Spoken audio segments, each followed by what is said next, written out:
ओम हरि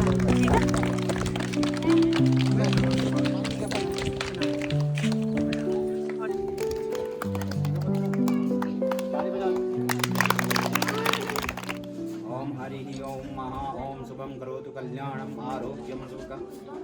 संपदा वैस बुद्धि विनाशाय दीप ज्योति नमस्ते दीपम ज्योति ब्रह्मा दीपम ज्योति जनार्दनम दीपम हरतु मे पापम पूजा दीपम नमस्ते ओम जले ज्वाला तले ज्वाला ज्वाला आकाश मंडले त्रिलोकी व्यापनी ज्वाला दीप ज्वाला नमस्ते वो है संघर्ष का आनंद लो। और पंक्तियां कहती हैं कि ना संघर्ष और ना तकलीफें, फिर क्या मजा है जीने में। ना संघर्ष ना तकलीफें, फिर क्या मजा है जीने में। तूफान भी थम जाएगा यदि लक्ष्य रहेगा सीने में। इन्हीं पंक्तियों के साथ मंच पर आमंत्रित करता हूं बड़े भाई डॉक्टर कपिल देव रावत को।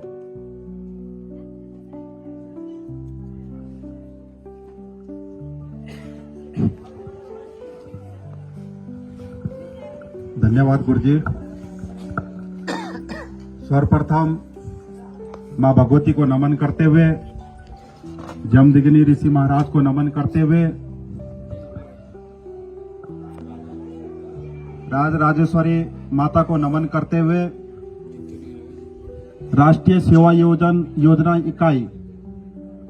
जिसका मोटो है स्वयं से पहले आप, स्वर्गीय राजेंद्र सिंह रावत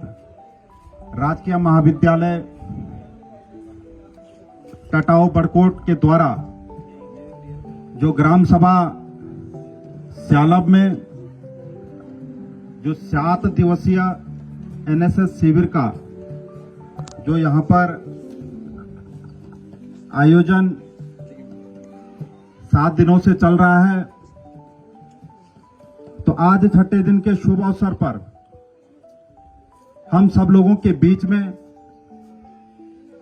जो आज मुख्य अतिथि के रूप में यहाँ पर उपस्थित हैं, ऐसे मेरे बहुत ही आदरणीय मातृशक्ति श्रीमती जसोदा राणा जी,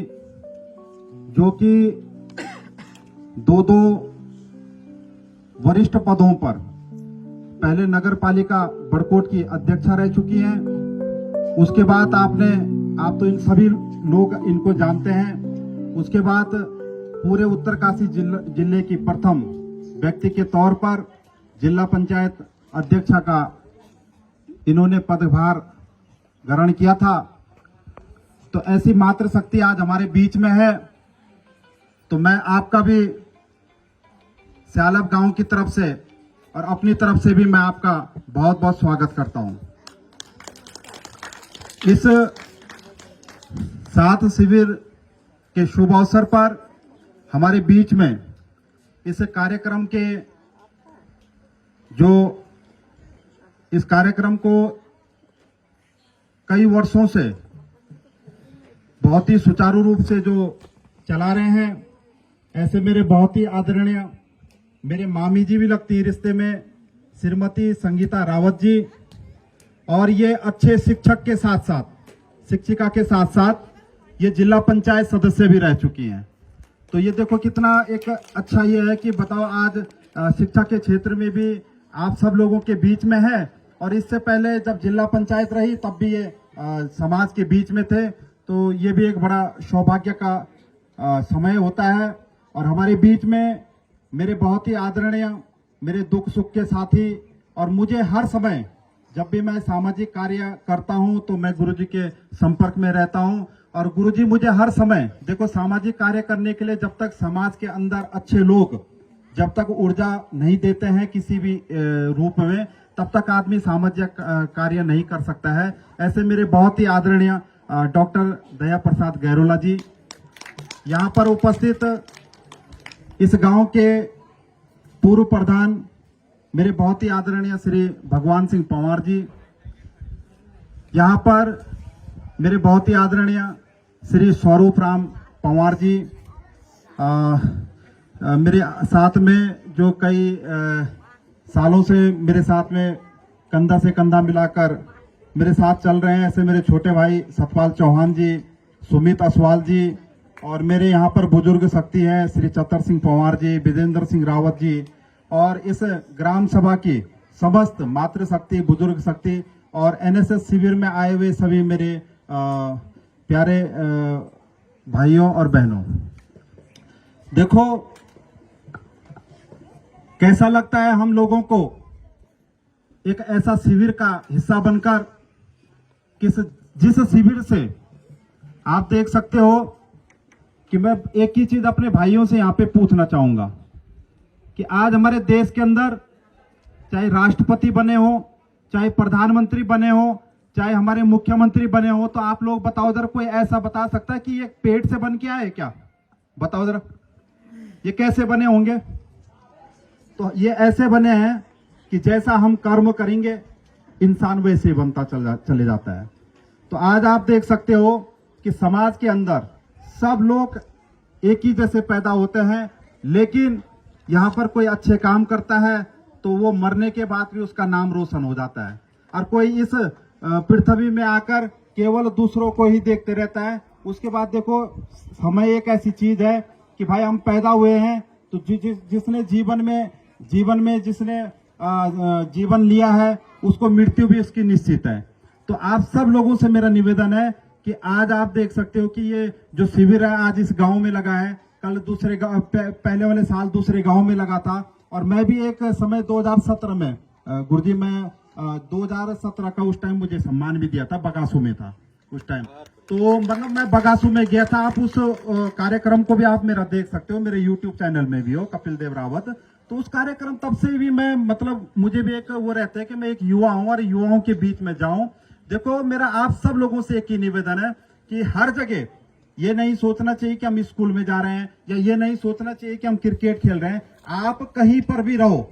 लेकिन जब तक आपके अंदर कुछ सीखने की क्षमता और भावना नहीं है, तब तक आप जीवन में कुछ नहीं कर सकते हो। आज आपने ये लगा लो, ये 6 दिन आपने यहाँ पे बिता दिए हैं, तो जो आपको, मतलब ये समझ सकता हूं मैं कि जो मजा आपको यहाँ पे आया होगा, जो आपने यहाँ पे सीखा होगा। आप देख रहे हैं कि अभी मैम बता रही थी कि आप सुबह सब लोग उठ जाते हैं, तो सबसे पहले आप क्या करते हैं? योगा करते हैं। तो देखो ये क्या है कि एक, मतलब ये मैंने भी आईटीसी की है, जब आरएसएस में आदमी जाता है तो सेम यही प्रक्रिया वहां पे भी चलती है कि पहले सुबह सीटी बजती है, आपको उठना है, आपको योगा करना है या पीटी करनी है, जो भी करना है। उसके बाद दिन में बौद्धिक चलता है। तो ये सब लोग, ये सारी चीजें हमें क्या है, अंदर से हमको मजबूत बनाती है। और जिसके अंदर हेजिटेशन होती है, तो हेजिटेशन भी क्या है, ये बाहर निकालती है। अभी देख रहे हैं आप कि जो हमारी संस्कृति की झलक है, कितने अच्छे यहाँ पे आप प्रस्तुति दे रहे हैं। देखो कोई स्पीच यहाँ पे दे रहा है, और मैं तो धन्यवाद देना चाहता हूँ अपने मामी जी का और गुरुजी का, कि वो आपके साथ, मतलब एक टीचर के रूप में नहीं है,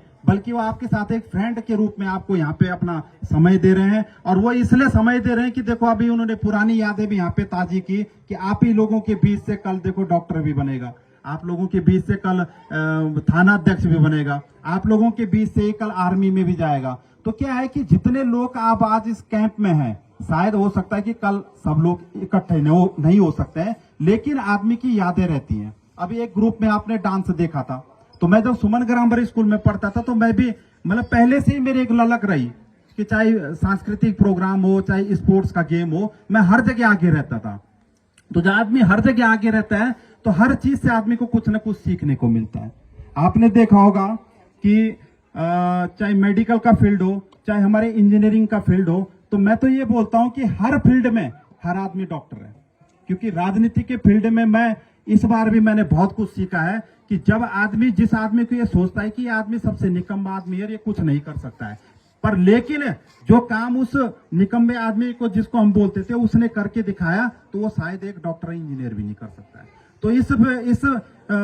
संसार में हर आदमी की एक अहमियत है, पर आपको उस अहमियत को अपना समझना है। और देखो पढ़ाई का मतलब, स्कूल में जाने का मतलब केवल यही नहीं होता है कि हमको इससे नौकरी पाना है। हमें यहाँ पर रह के कुछ न कुछ जीवन में सीखना है। और सपोज मैं आज आप लोगों के सामने, देखो मैं तो गुरुजी से हर बार चर्चा करते रहता हूँ कि देखो समाज के अंदर कार्य करने के लिए पद की आवश्यकता नहीं होती है, लेकिन आपके अंदर जुनून की आवश्यकता होनी चाहिए। ये नहीं है कि आप हर काम तभी करोगे जब आपको पैसा मिलेगा, या आप हर काम तभी करोगे जब आपको जनता चुनकर भेजेगी, नहीं। लेकिन देखो मैं आज सपोज ये जो आपकी यादें हैं ये तो 6 दिन की यादें हैं, पर मैं आज छठे दिन आपको, मैं जब बीएमएस कर रहा था ऋषिकुल से तो मैं 6 साल वहां पे रहा। तो जब 6 साल हमारे खत्म हुए तो जिस दिन वहां से हम घर को आ रहे थे तो ऐसा लग रहा था कि मतलब अब घर हम कैसे रहेंगे। तो ये सब यादें होती है। अभी कल आप जब यहाँ से अपने घर की ओर प्रस्थान करोगे तो मुझे लग रहा है कि आपको इतना खराब लगेगा कि आपको तो खराब लगेगा ही लगेगा, पर मेरे गांव की जो बुजुर्ग शक्ति है, मातृ शक्ति है, उनको भी खराब लगेगा। तो देखो आप लोगों से मतलब मुझे पूरी उम्मीद है कि आप लोगों ने इस 6-7 दिन में इस गांव के अंदर कुछ ऐसा काम जरूर किए होंगे, चाहे वृक्षारोपण हो, चाहे स्वच्छता अभियान हो, चाहे लोगों को जागरूक करना हो। देखो आज मेरी युवा पीढ़ी है, वो सबसे ज्यादा अगर मेरी बर्बाद हो रही है तो मेरी युवा पीढ़ी हो रही है। और युवाओं को हम बोलते हैं ये देश का भविष्य है, तो देश का भविष्य कहां से बनेगा? तो आपने उनको भी जरूर जागरूक किया होगा, क्योंकि एनएसएस के अंदर वो ताकत है कि जब हमारा आप देखते हैं जून 2016 में जब केदारनाथ की आपदा आई थी, सुनामी जब लहर आई थी, और आपने देखा भी जब कोरोना पीरियड के दौरान, तो जो मैंने एनएसएस के शिविर के जो ट्रेंड जो बच्चे हैं उनको जब मैंने अपने आंखों के सामने जब काम करते हुए देखा तो मैं बोलता हूं कि आपके अंदर कई प्रतिभाएं जो छिपी हुई हैं, तो मुझे बहुत अच्छा लगा। तो आप सब लोगों से मेरा निवेदन है कि आपने इस गांव में लोगों के दिलों में, मुझे लगता है कि निश्चित ही आपने जगह बनाई होगी, और आपके जाने के बाद वो उसको कई वर्षों तक याद करेंगे कि भाई व्यक्तिगत तौर पे कोई जुड़ा होगा कि वो लड़की अच्छी थी, वो लड़का अच्छा था, गुरुजी अच्छे थे। तो कितना अच्छा लगता है कि देखो एक समूह बनाकर हम यहाँ पे सब लोग खाना खा रहे हैं, समूह बनाकर सब लोग जागरूक कर रहे हैं। तो ये जो क्षण होते हैं ये दोबारा कभी सोच के भी नहीं आते हैं। और मैं आप सब लोगों से एक निवेदन जरूर करना चाहूंगा कि आदमी को देखो पढ़ाई के साथ साथ आदमी को सामाजिक भी बनना चाहिए। मैं जब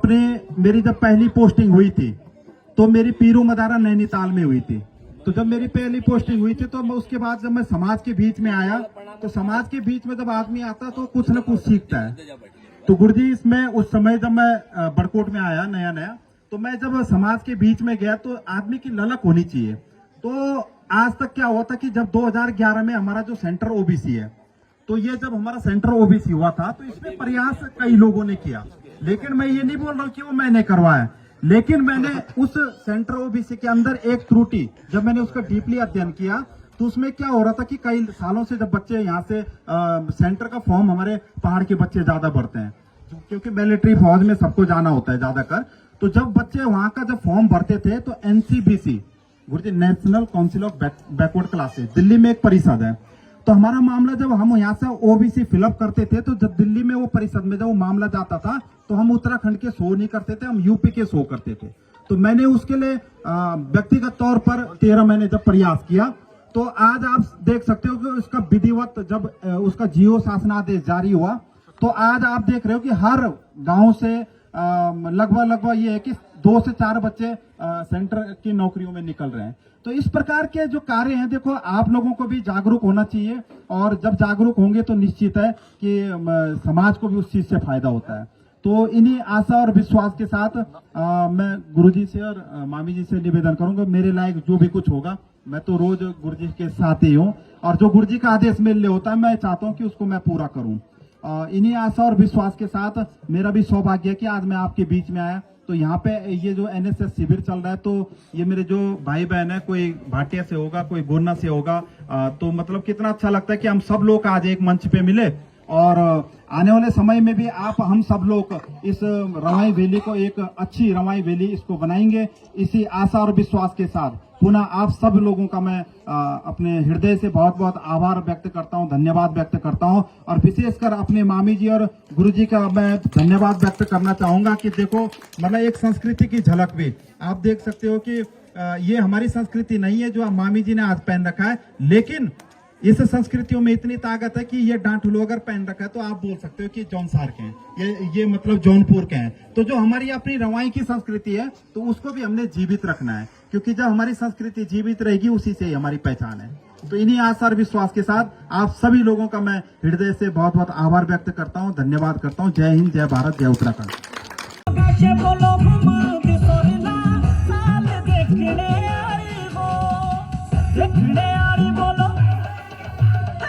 देखने